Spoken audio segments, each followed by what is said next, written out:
Good morning, plus two commerce. Today our topic will be over subscription. Question number 24th. A Limited issued share for 20 lakh rupees. बेटा ध्यान से देखोगे तो यहाँ पर rupees दे रखा है आपको। अभी तक किसी भी क्वेश्चन में आपको रुपीस नहीं दिया गया था। रुपीस का मतलब है कि आपको नंबर ऑफ शेयर अब बनाने पड़ेंगे, और नंबर ऑफ शेयर के लिए ईच वैल्यू ऑफ शेयर को आप नीचे रखेंगे और इसको डिवाइड कर देंगे। एक ज़ीरो से एक ज़ीरो कट गया, तो जो नंबर ऑफ शेयर है बेटा वो आपके 2 लाख आ गए। अभी तक क्वेश्चन में गिवन होता था कि शेयर कितने हैं, लेकिन इस क्वेश्चन में गिवन नहीं था। तो आपने क्या किया, सबसे पहले इसका नंबर ऑफ शेयर निकाले, तो नंबर ऑफ शेयर आपके 2 लाख आ गए। तो हम ये मानेंगे कि ए लिमिटेड ने इशूड किए 2 लाख शेयर और एक शेयर की वैल्यू 10 रुपये, तो टोटल बेटा आपके 20 लाख हो गए।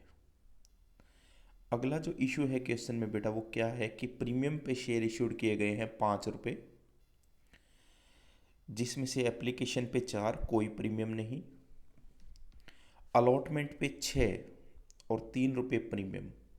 तो आप बेटा इसको ऐसे एडजस्ट करेंगे, अलॉटमेंट टोटल 6 है तो 3 प्लस आपका 3 हो गया। एप्लीकेशन आपकी 4 की है, तो फर्स्ट कॉल आपकी कितने की रह जाएगी, फर्स्ट और सेकंड आपकी इकट्ठी है, तो फर्स्ट और सेकंड आपकी रह जाएगी 3 ही रुपये की, क्योंकि एप्लीकेशन 4 की है। तो 4 3 7 और 3 बेटा आपके 10। लेकिन अभी आपका प्रीमियम पूरा नहीं हुआ, क्योंकि प्रीमियम बेटा आपका 5 का है, तो 3 यहाँ कट गया, तो रह गया कितना, 2। तो 2 रुपये जो प्रीमियम है वो आपका फर्स्ट एंड सेकंड कॉल पे आएगा। This question is most important question. सबसे इम्पोर्टेंट क्वेश्चन ओवर सब्सक्रिप्शन का यह है, मोस्ट इम्पोर्टेंट क्वेश्चन। तो एप्लीकेशन 4 की, अलॉटमेंट आपकी 3 की,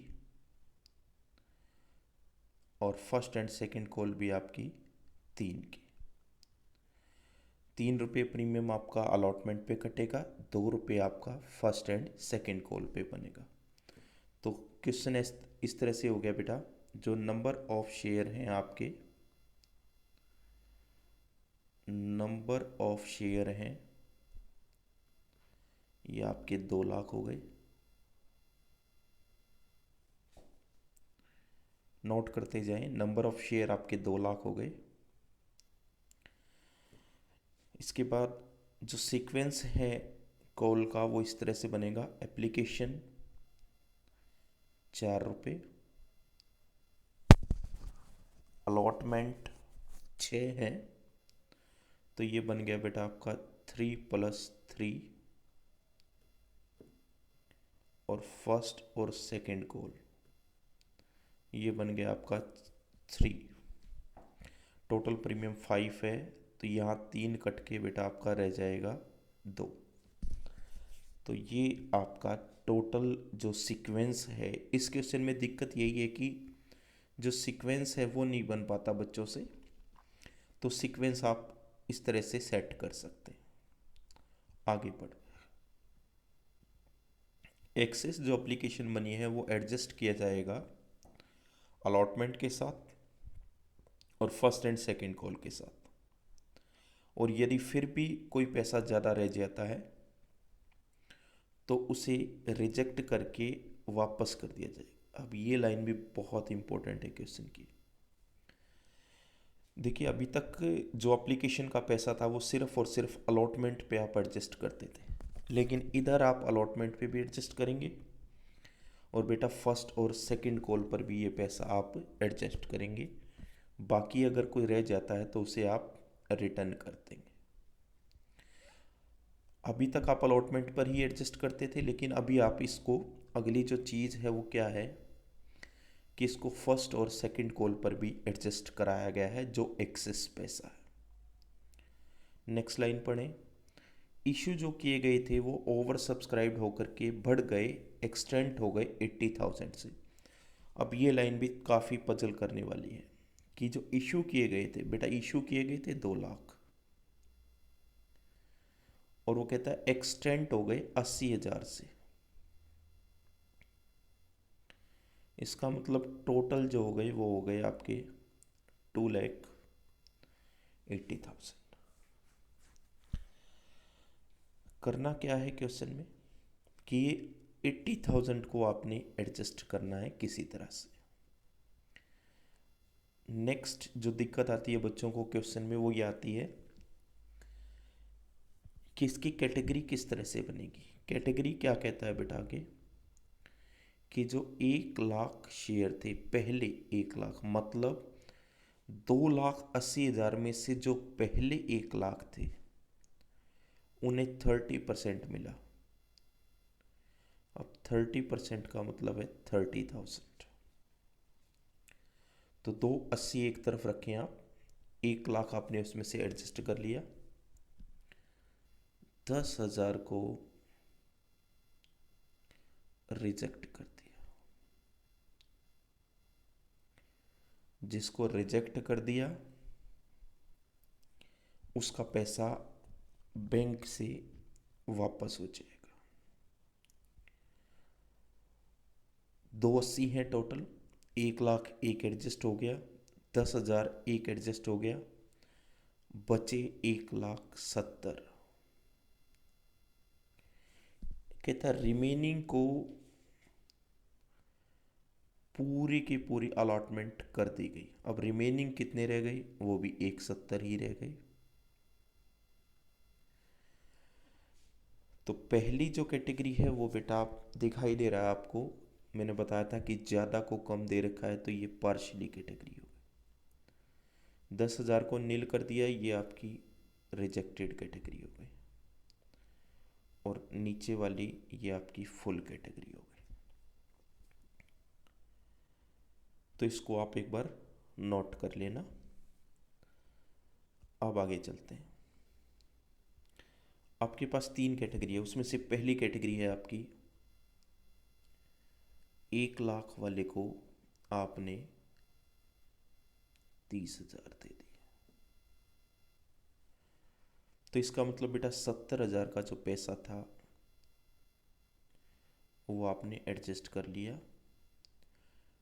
एक एप्लीकेशन 4 की है तो 70,000 जो एप्लीकेशन है वो 2,80,000 की हो जाएगी।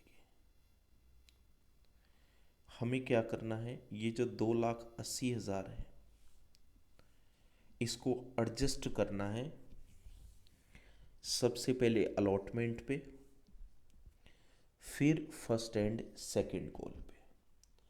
ध्यान रहे आपके पास 80,000 शेयर का पैसा ज़्यादा है, जिसमें से 10,000 को आपने रिजेक्ट कर दिया और 70,000 को एडजस्ट कर लिया। जो एडजस्टेड पैसा है वो है आपका 2,80,000। देखिए दिक्कत क्या होती है क्वेश्चन में, या एक कंपनी को क्या दिक्कत आती है, ये जो आप 30,000 देख पा रहे हैं, हमें जो दिक्कत होती है वो इन 30,000 से होती है, क्योंकि जब हम पार्शली कैटेगरी एडजस्ट करते हैं तब हम ये समझते हैं कि जो पार्शली कैटेगरी वाले हैं वो हम उसे सारी की सारी चीज़ें मंगवा लें। फॉर एग्जांपल इसकी एप्लीकेशन तो आपके पास आ ही रही है और हमारे पास एक्सेस पैसा भी है, और एक्सेस पैसा होने के नाते हम क्या करते हैं, इन 30,000 से इनकी अलॉटमेंट भी मंगवा लेते। अब अलॉटमेंट मंगवाने का पर्पज़ मेरा ये है क्योंकि मेरे पास एक्सेस पैसा पड़ा हुआ है, बजाय कि मैं इसको रिटर्न करूं मैं इसको एडजस्ट कर लेता हूं अलॉटमेंट पे। तो 1,80,000 मैंने एडजस्ट कर लिए बेटा अलॉटमेंट पे। अभी भी आपके पास पैसा रह गया, अभी आपके पास पैसा कितना रह गया बेटा 1 लाख। तो 1 लाख को आप एडजस्ट कर लेंगे फर्स्ट एंड सेकंड कॉल पे। देखिए bank account debit to share application account 11,20,000, 2,80,000 की मल्टीप्लाई 4 से कर दी। इसके बाद share application account debit to share capital, original पैसा आपका 2 लाख शेयर का है तो ये 8 लाख आ गया। मैंने बताया आपको 1,80,000 एडजस्ट कर लिया बेटे अलॉटमेंट पे, 1 लाख एडजस्ट कर लिया कॉल पे, बाकी बैंक से वापस। इसके बाद share allotment account debit to share capital to security premium reserve, 2 lakh को 6 से मल्टीप्लाई किया 12 लाख, 3 से किया 6 लाख, 6 लाख, और 12 लाख में से 1,80,000 आपके पास पहले से आ रहे हैं तो आपके रह गए बेटा 10,20,000। इसके बाद share first and second call account debit to share capital to security premium reserve, 2 lakh की मल्टीप्लाई 3 से कर दी 6 लाख, 2 से कर दी 4 लाख, 10 लाख में से 1 लाख आपके पास कॉल्स इन एडवांस के पहले आ रहे हैं तो आप इसको करेंगे calls in advance account debit 1 lakh, bank account debit 9 lakh, और to share first and second call 10 lakh.